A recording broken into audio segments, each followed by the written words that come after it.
नमस्कार दोस्तों, जय श्री राधे कृष्णा। आज हम आपके लिए कार्तिक माह महात्म्य का 11वां अध्याय लेकर आए हैं।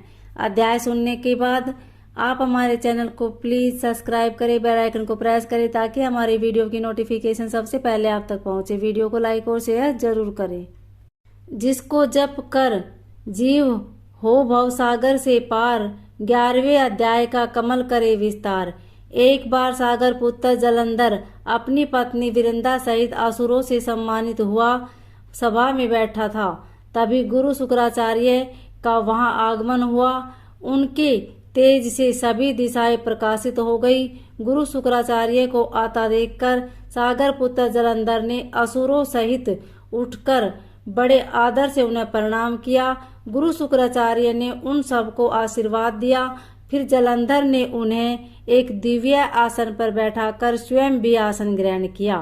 फिर सागर पुत्र जलंधर ने उनसे विनम्रता पूर्वक पूछा, हे गुरुजी, आप हमें यह बताने की कृपा करें कि राहु का सिर किसने काटा था। इस पर दैत्य गुरु शुक्राचार्य ने विरोचन पुत्र हिरण्यकश्यप और उनके धर्मात्मा पुत्र का परिचय देकर देवताओं और असुरों द्वारा समुद्र मंथन की कथा संक्षेप में सुनाते हुए बताया कि जब समुद्र से अमृत निकला तो उस समय देव रूप बनकर राहु भी पीने बैठ गया। इस पर इंद्र के पक्षपाती भगवान विष्णु ने राहु का सिर काट डाला। अपने गुरु के मुख से इस प्रकार के वचन सुनकर जलंधर के क्रोध की सीमा न रही। उसके नेत्र लाल हो गए।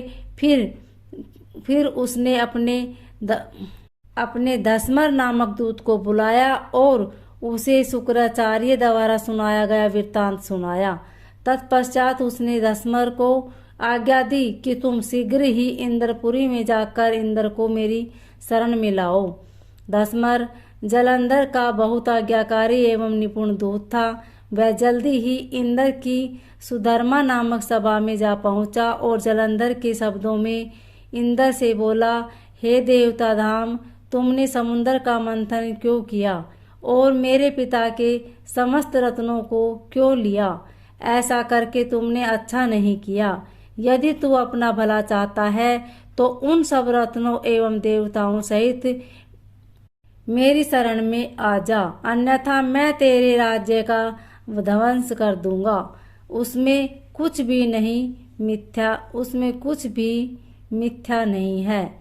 इंद्र बहुत विस्मित हुआ और कहने लगा, पहले मेरे भय से सागर ने सब पर्वतों को अपनी कुशी में क्यों स्थान दिया और उसने मेरे स्तुर दैत्य की रक्षा क्यों की? इसी कारण मैंने उनके सब रत्न हरण किए हैं। मेरा द्रोही सुखी नहीं रह सकता, इसमें संदेह नहीं। इंद्र की ऐसी बात सुनकर वह दूत शीघ्र ही जलंधर के पास आया और सब बातें कह सुनाई। उसे सुनते ही वह दैत्य मारे क्रोध के अपने होठ फड़फड़ाने लगा और देवताओं पर विजय प्राप्त करने के लिए उसने उद्योग आरंभ कर दिया। फिर तो सब दिशाओं पाताल से करोड़ों दैत्य उसके पास आने लगे। शुंभ निशुंभ आदि करोड़ों सेनापतियों के साथ जलंधर इंद्र से युद्ध करने लगा। शीघ्र ही इंद्र ने नंदन वन में उसने अपनी सेना उतारी। वीरों की शंख ध्वनि और गर्जना से इंद्रपुरी गूंज उठी। अमरावती छोड़ देवता उससे युद्ध करने चले। भयानक मारकाट हुई। असुरों के गुरु शुक्राचार्य शुक्र अपनी मृत संजीवनी विद्या से और देव गुरु बृहस्पति द्रोणगिरी से औषधि लाकर जिलाते रहे। इस पर जलंधर ने क्रुद्ध होकर कहा कि मेरे हाथ में मरे हुए देवता जी कैसे जाते हैं? मेरे हाथ से मरे हुए देवता जी कैसे जाते हैं? जिलाने वाली विद्या तो आपके पास है। इस पर शुक्राचार्य ने गुरुदेव द्वारा द्रोणाचार्य से औषधि लाकर देवताओं को जिलाने की बात कह दी। यह सुनकर जलंधर और भी कुपित हो गया। फिर शुक्राचार्य जी ने कहा, यदि शक्ति हो तो द्रोणागिरी को उखाड़ कर समुद्र में फेंक दो, तब मेरे कथन की सत्यता प्रमाणित हो जाएगी। इस पर जलंधर कुपित होकर जल्द ही द्रोणागिरी पर्वत के पास पहुंचा और अपनी भुजाओं से पकड़कर द्रोणागिरी पर्वत को उखाड़कर समुद्र में फेंक दिया। यह तो भगवान शंकर का तेज था, उसमें जलंधर की कोई विचित्रता नहीं थी। तत्पश्चात यह सागर पुत्र युद्ध भूमि में आकर बड़े तीव्र गति से देवताओं का संहार करने लगा। जब द्रोणाचार्य जी औषधि लेने गए तो द्रोणाचल पर्वत को उखड़ा हुआ सुनने पाया। वह भयभीत हो देवताओं के पास आए और कहा कि युद्ध बंद कर दो, जलंधर को अब नहीं जीत सकोगे।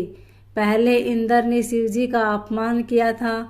वह यह सुन देवता युद्ध में जय की आशा त्याग कर इधर उधर भाग गए।